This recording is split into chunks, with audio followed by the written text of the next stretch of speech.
Oi, gente, tudo bem? Hoje nós vamos pensar um pouco sobre os parônimos. Vamos refletir, na verdade, o que são mesmo parônimos. Você nunca ouviu essa palavra antes? Por que é importante nós estudarmos os parônimos? Será que é importante? Qual será a utilidade prática? Porque, como eu sempre falo para vocês, o importante não é memorizar categorias, nomenclaturas, classes gramaticais. O importante é você compreender e conseguir utilizar na prática de comunicação, porque língua é uso, não é isso? Então, na prática da nossa comunicação diária, através da fala e da escrita, qual é a importância real de se estudar os parônimos? Ou será que não é importante? É sobre isso que nós vamos pensar agora. Por que eu tenho que estudar parônimos, professora? Vamos ver.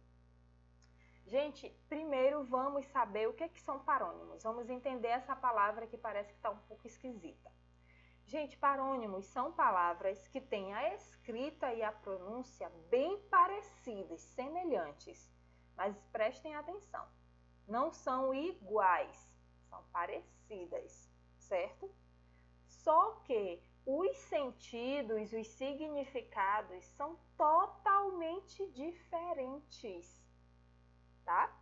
Então, vamos aos exemplos que vai ficar mais fácil da gente compreender. Soar e suar são palavras que são utilizadas no dia a dia como se fossem sinônimos por algumas pessoas. Só que aí nós vamos perceber que não são sinônimos. Na verdade, suar e soar não pertencem nem ao mesmo campo de significado, vamos dizer assim. Não tem nada a ver uma coisa com a outra. Vamos pensar sobre isso? Olha o exemplo. O alarme vai soar às 13 horas. Soar. Gente, soar é produzir um som. Olha a imagem aqui abaixo. Aí, quando eu digo, você vai suar muito durante a corrida. Suar é transpirar. Percebem como o significado de soar não tem nada a ver com o significado de suar? Não pertencem nem ao mesmo campo de sentido. Soar tem a ver com produção de som. E suar é transpirar, transpiração, certo? Suar e suor.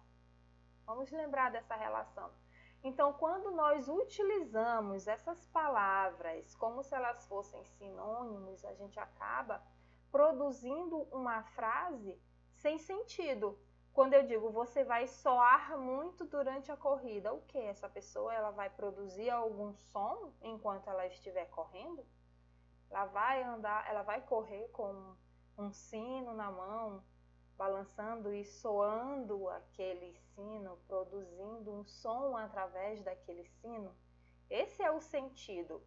Mas será que é esse o objetivo do interlocutor, da pessoa que fala, do emissor, quando ele está produzindo essa sentença? Será que é esse realmente o sentido que ele quer expressar?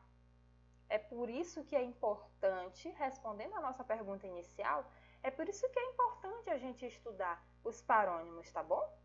Então vamos ao próximo exemplo que vai nos ajudar bastante na compreensão de parônimos. Vamos lá. Descrição e descrição. Vamos ver se é a mesma coisa realmente? O menino fez a descrição do sequestrador. O policial agiu com discrição durante a investigação. Descrição, gente, é o ato de descrever, dar as características, dizer como alguém ou alguma coisa é, certo? Expor, contar, isso é descrição, certo? E descrição é a qualidade de quem é discreto, de reserva, de cuidado em manter as informações em sigilo. Isso é discrição, é ser discreto, certo? Então, não tem relação o sentido de uma palavra com a outra, certo? Não há uma relação entre esses sentidos. Então, essa é a utilização das palavras que faz menção o estudo dos parônimos. Quando você consegue perceber que essas palavras, apesar de serem semelhantes, elas não possuem o mesmo significado, então cada uma deve ser utilizada de acordo com o objetivo da comunicação. Tudo que nós estudamos em língua portuguesa é para facilitar os processos de comunicação, tanto através da fala quanto através da escrita, certo? Então, a utilização das palavras, elas devem cumprir o objetivo inicial dos atos de comunicação. Então, quando você troca uma palavra pela outra e esses sentidos eles não são equivalentes, essas palavras não têm significados iguais ou semelhantes, o processo de comunicação ele fica comprometido, certo? A mensagem ela tem falha. Você quer dizer uma coisa, mas você acaba dizendo outra, porque você utilizou uma palavra que não tem o significado, o sentido pretendido no momento da comunicação. Tudo bem?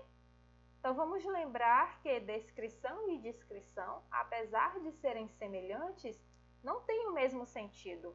Na verdade, o sentido de descrição não tem nada a ver com o sentido de descrição. Por isso, nós dizemos que essas palavras são parônimos. Tudo bem? Então, vamos a mais um exemplo que vai nos ajudar a perceber. Um exemplo prático. Gente, isso aqui é uma notícia sobre uma novela televisionada. Vamos lá. Muita confusão. Flagrados juntos. A palavra flagrado existe, professora? Vamos perceber agora.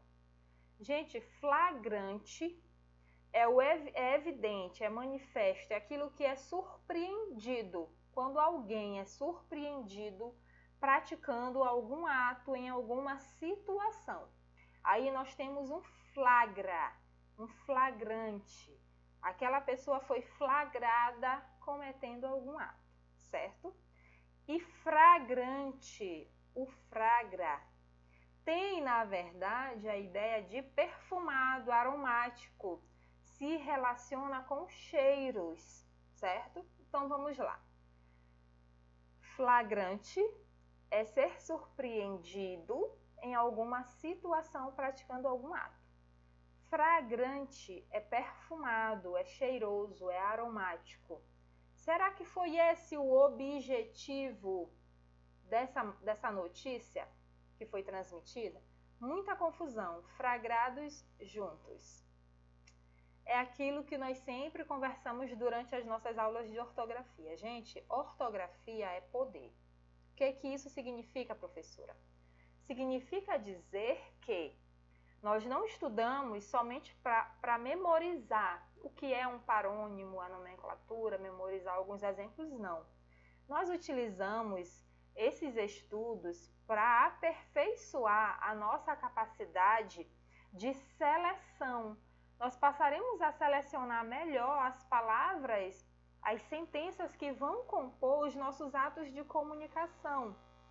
Porque nós percebemos que a forma como nós utilizamos a língua vão interferir diretamente nas relações sociais que nós conseguimos manter, na forma como nós somos vistos e percebidos socialmente. Porque, por exemplo, uma empresa, uma revista, um meio de divulgação de informação que utiliza a palavra flagrante no lugar de flagrante, denuncia o baixo nível de domínio sobre a língua. E qual é o principal mecanismo utilizado por uma agência de comunicação, gente? A língua. Então, isso vai comprometer o nível de credibilidade que essa revista, que essa empresa de comunicação, ela vai ter. Tudo bem? Então, é muito importante que nós tenhamos o domínio sobre o uso, sobre a seleção das palavras, certo?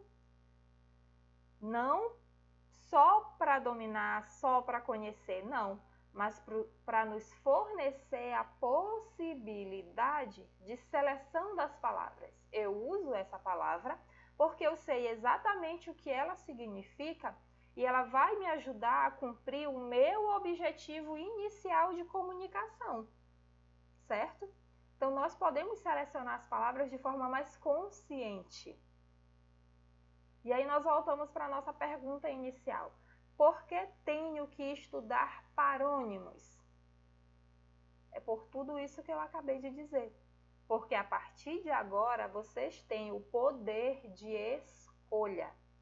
Vocês vão começar a observar com mais cuidado o significado que uma palavra pode ter, mesmo que ela se pareça muito com outra palavra, na escrita e na fala.